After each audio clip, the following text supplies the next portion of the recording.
Alhamdulillah, alhamdulillahi rabbil alamin wa bihi nasta'in ala umuri dunya waddin. Ashhadu an la ilaha illallah wahdahu la syarika lah wa ashhadu anna Muhammadan abduhu wa rasuluh. Allahumma salli wa sallim wa barik ala sayyidina Muhammadin wa ala alihi wa sahbihi ajma'in. Fa ya ibadallah, usikum wa iyaya bitaqwallah faqad fazal muttaqun. Liqaulihi azza wa ala a'udzu billahi minasy syaithanir rajim. Amman yattaqillaha yaj'al lahu makhraja wa yarzuqhu min haitsu la yahtasib. Wa may yatawakkal 'ala Allah fa huwa hasbuh. Innallaha balighu amrihi. Qad ja'alallahu likulli syai'in qadra. Wa qala rasuluhul karim, man kana lahu sa'a wa lam yudhi fala yaqrabanna musallana. Sadaqallahu wa sadaqa rasuluhul karim wa nahnu ala dzalika minasyahidin walhamdulillahi rabbil alamin. Segala puji bagi Allah, segala puji bagimu ya Allah, ya Tuhan kami, wahai Zat yang Maha Pengasih menyayangi kami. Dengan rahmat kasih sayang-Mu, dengan taufik dan hidayah-Mu kami hadir kembali di hadapan Engkau pada siang hari ini ya Allah. Kami datang untuk menunjukkan kehambaan kami, ketaatan kami, maka terimalah kami, tuluskan hati kami semata untuk mencari ridha-Mu. Ya Allah, sampaikan salam kami, salam rindu kami kepada baginda junjungan kami kekasih Muhammad sallallahu alaihi wasallam. Limpahkan pula rahmat kasih sayang kepada keluarganya, para sahabatnya, dan juga kami umatnya.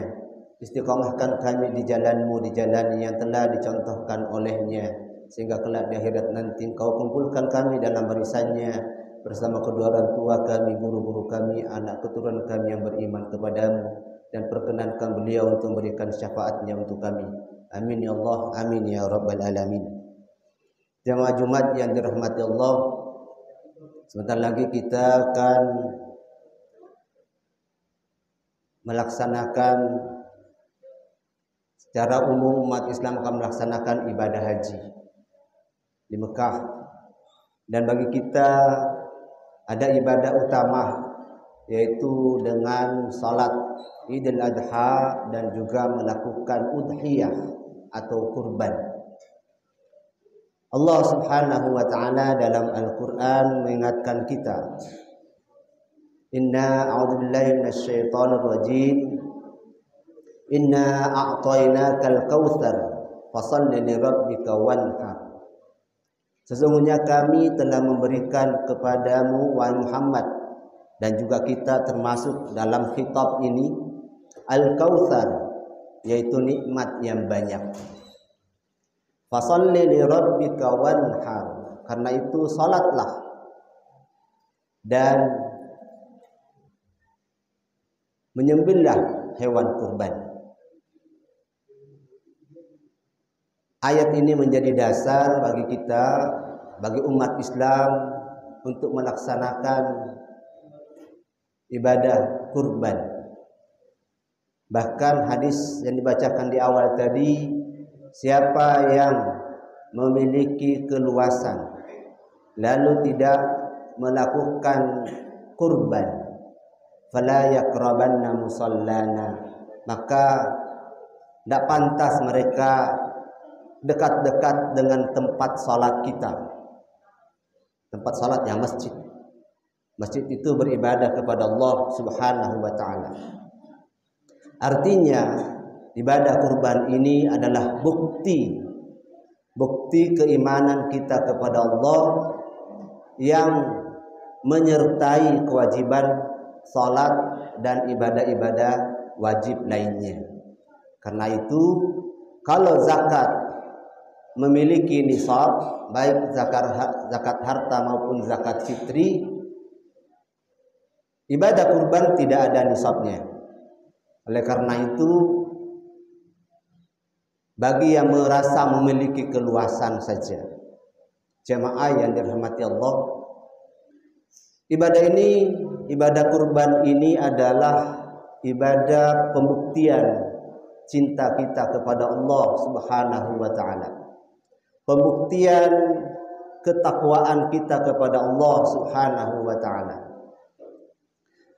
Juga di awal khutbah telah dibacakan dalam surat Al-Hajj ayat 37, la yanalallaha luhumuha wala dima'uha walakin yanaluhu taqwa minkum kadzalika sakhkharaha lakum litukabbirullaha ala ma hadakum wa basyiril muhsinin. Ada 4 poin penting dari ayat ini. Yang pertama, bahwa daging dan darah hewan kurban kita tidak akan sampai kepada Allah. Bukan itu yang sampai kepada Allah. Akan tetapi yang menjadi penilaian Allah bagi kita adalah bahwa kurban itu kita laksanakan sebagai bentuk ketakwaan, sebagai bentuk pelaksanaan perintah dari Allah Subhanahu wa taala. Jadi harus dengan keikhlasan, ketulusan menjalankan perintah Allah.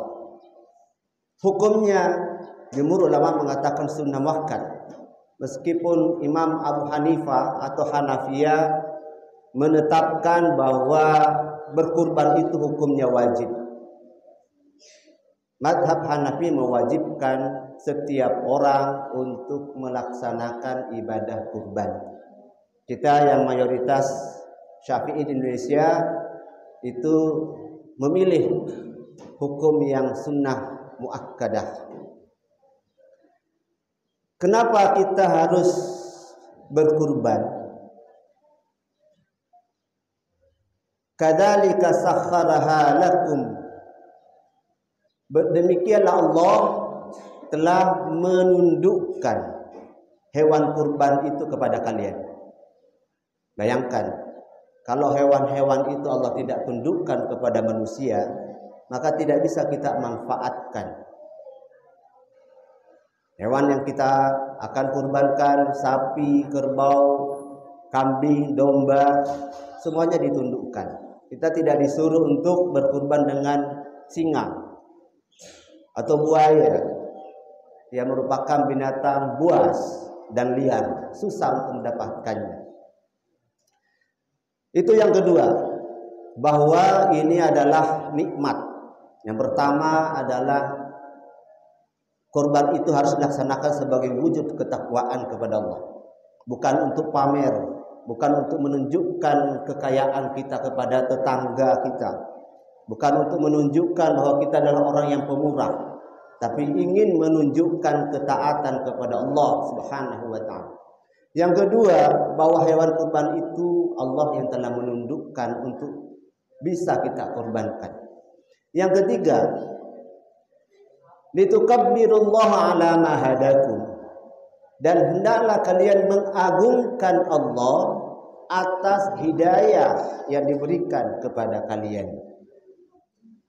Jadi, kalau tadi itu adalah ketakwaan, rasa ingin melaksanakan perintah Allah, ada yang lebih tinggi lagi, yang nomor 3 yang kita sebutkan, litukabbirullaha ala ma hadakum, hendaklah kalian mengagungkan Allah atas hidayah yang diberikan kepada kalian. Iman itu adalah suatu nikmat karunia yang lebih daripada harta yang memungkinkan kita untuk berkorban. Iman itulah yang membuat kita mampu untuk berkorban. Nah, ini kalau kita mau naik lagi satu level, tidak hanya melaksanakan bentuk ketaatan karena ini adalah perintah, tetapi mengagungkan Allah dengan bertakbir, karena Allah yang memberikan hidayah buat kita untuk bisa berkurban.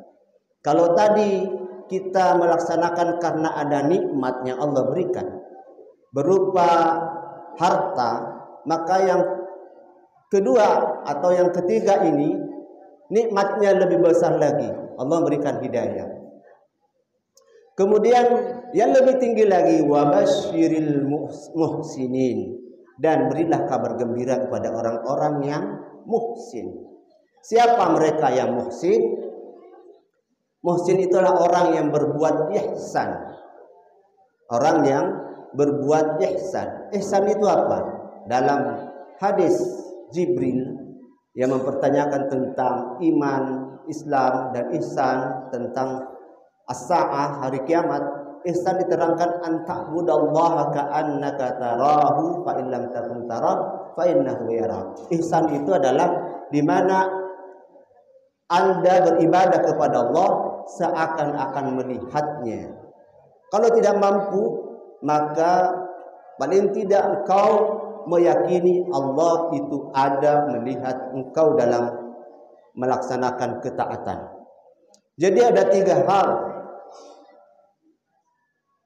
yang bisa kita capai dalam ibadah kurban. Yang pertama, wujud ketakwaan, bahwa Allah memberikan nikmat dan kita melaksanakan perintah untuk melakukan kurban. Yang kedua, Allah memberikan hidayah, dan hidayah itulah kita mengagungkan Allah dengan segala kebesarannya. Dia yang memilih kita untuk beriman kepadanya, dan dia yang menundukkan hewan-hewan itu untuk bisa kita kurbankan. Kemudian yang ketiga, dialah Allah yang melihat kita di saat melakukan pengorbanan. Karena itu ulama sufi mengatakan bahwa kalau ibadah zakat itu ada nisabnya, maka ibadah kurban sebenarnya nisabnya adalah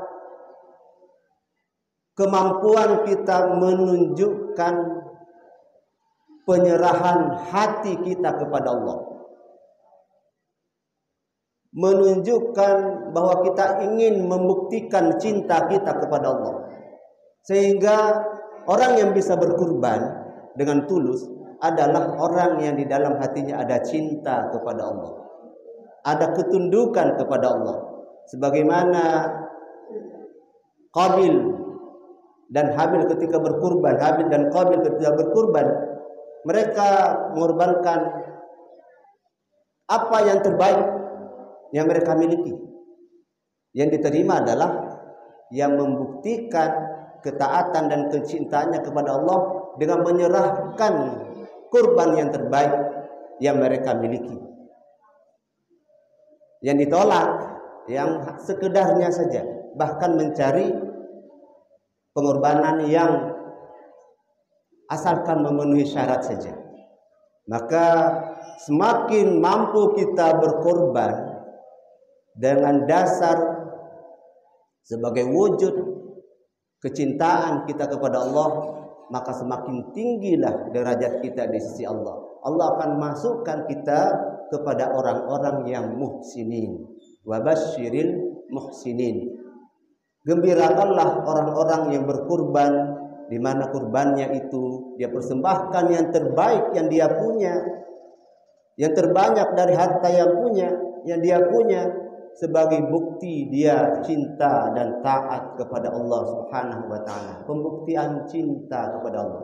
Oleh karena itu, bagi orang yang mencintai Allah dengan benar, maka pasti mewajibkan dirinya untuk memberikan persembahan kepada Allah Subhanahu wa taala. Jadi mudah-mudahan bagi kita yang punya keluasan, bahkan kalau muhsinin ini tidak menunggu keluasan harta. Kalau ada, berkurbanlah, walaupun mungkin agak dari segi kebutuhan kita masih banyak, berkorbanlah, karena itu adalah bentuk ihsan kepada Allah. Kemudian yang terakhir, kurban ini adalah bagaimana kita memberi kepada sesama. Jadi bukan untuk menerima. Biasanya kalau udah musim kurban, banyak tetangga yang bertengkar gara-gara tidak kebagian. Ini aneh. Justru harus kita berlomba-lomba untuk bisa memberi berkurban, bukan berlomba-lomba untuk mendapatkan jatah kurban. Memang ini bisa dibagikan kepada yang mampu maupun yang tidak mampu hewan kurbannya.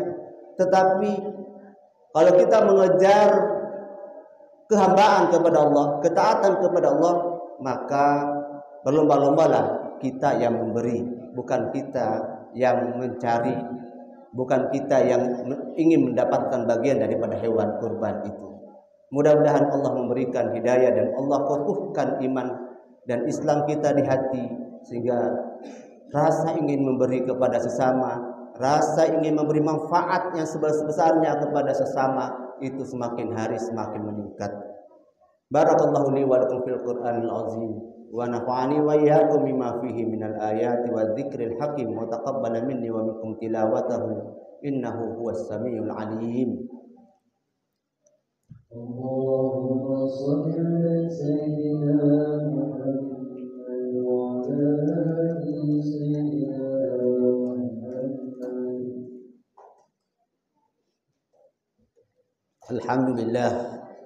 Alhamdulillah kama amara asyhadu an la ilaha illallah wahdahu la syarika lah irghaman liman jahada bihi wa kafar wa asyhadu anna Muhammadan abduhu wa rasuluhu sayyidul khalaiq wal bashar.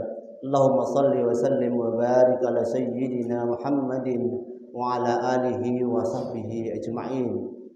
Fa ya ibadallah usikum wa iyaya bi taqwallah faqad fazal muttaqun. Ya ayyuhalladzina amanu taqullaha wal tanzur nafsum ma qaddamat lighadin wattaqullaha innallaha khabirum bima ta'malun. Wa qala rasuluhul karim ittaqillaha tsumma kunta wa atbi'is sayyi'atal hasanata tamhuha wa khaliqin nasa bi khuluqin hasanin. Hamba-hamba Allah yang dimuliakan dan diperkenankan Allah hadir pada siang hari ini, bersimpuh di hadapannya, membawa segala kehambaannya, membawa segala kebodohan dan kezaliman atas dirinya. Mari kita menatap, mari dengan hati kita menatap wajah Allah, memohon ampunan dan maghfirahnya. Kita banyak bersalah bukan karena hendak membangkang dan menentang Allah, tetapi hamba yang tidak mampu untuk mengendalikan hawa nafsu kita, tidak mampu mengendalikan ego kita. Kita tidak pandai bersyukur atas segala nikmatnya. Ya Allah, ya Tuhan kami kedatang mengetuk pintu rahmat-Mu, limpahkanlah rahmat dan ampunan-Mu pada kami. Allahumma ighfir lana dhunubana wa kaffir 'anna sayyi'atina wa tawaffana ma'al abrar. Allahumma ighfir lil mu'minina wal mu'minat wal muslimina wal muslimat al ahya'i minhum wal amwat innaka sami'un qaribun mujibud da'wat ya qadiyal hajat. Allahumma arinal haqqa haqqan warzuqna ittiba'ah wa arinal batila batilan warzuqna ijtinabah. Allahumma hawwin alaina fi sakaratil maut. Allahumma a'inna ala dzikrika wa syukrika wa husni ibadatik. Allahumma izzal islam wal muslimin. Allahumma adi kalimataka ila yaumiddin. Rabbana atina fid dunya hasanah wa fil akhirati hasanah wa qina adzabannar wa adkhilnal jannata ma'al abrar ya aziz ya ghaffar ya rabbal alamin. Wa sallallahu ala sayyidina Muhammadin walhamdulillahi rabbil alamin. Ibadallah, innallaha ya'muru bil 'adli wal ihsan wa ita'i dzil qurba wa yanha 'anil fahsya'i wal munkari wal baghi ya'idukum la'allakum tadhakkarun. Fadhkurullaha yadhkurkum was'aluhu min fadlihi yu'tikum wa bikullihi akbar. Aqimis shalah.